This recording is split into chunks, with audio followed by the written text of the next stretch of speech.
So cochlear implant centre అంటే first surgery 2006లో start చేసాం. 2006 చేసిన తర్వాత గ్యాప్ ఒక 1 year దాకా మళ్ళీ we could not get. But ఆ టైంలో ఆడియాలజిస్టులని అడిగాం. యూజువల్గా ఈ వర్క్ అంతా ఆడియాలజిస్టులు చేస్తారు.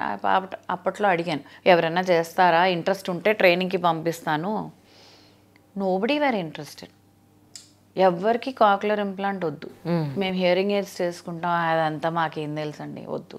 అప్పుడు నేనే స్వయంగా దిగి అసలు అది ఏంటి, ఎలా చేస్తారు, ఏంటి, కంపెనీ వాళ్ళతో మాట్లాడుకొని రీహాబిలిటేషన్ అంటే ఏంటి, వాళ్ళకి ఎలా చెప్తారు, ఏంటి నేర్చుకుని ఆ టీంతో కోఆర్డినేట్ చేసి ఈ టీంతో కోఆర్డినేట్ చేసి ట్రైనింగ్ ఇప్పించడం మొదలుపెట్టాను. అప్పుడు విజన్ ఎవరికీ లేదు కాక్లర్ ఇంప్లాంట్ ఈ స్టేజ్కి వెళ్తుంది, ఇంత ప్రాచుర్యం పొందుతుందనే విజన్ ఎవరికి లేదు.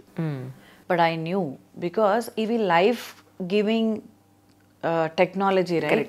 దీనికి there will be never ending. Absolutely. So ఆ రోజు స్టార్ట్ చేసిన జర్నీ ఇప్పటిదాకా అలా కొనసాగుతూ ఉంది. So cochlear implant journey start అయింది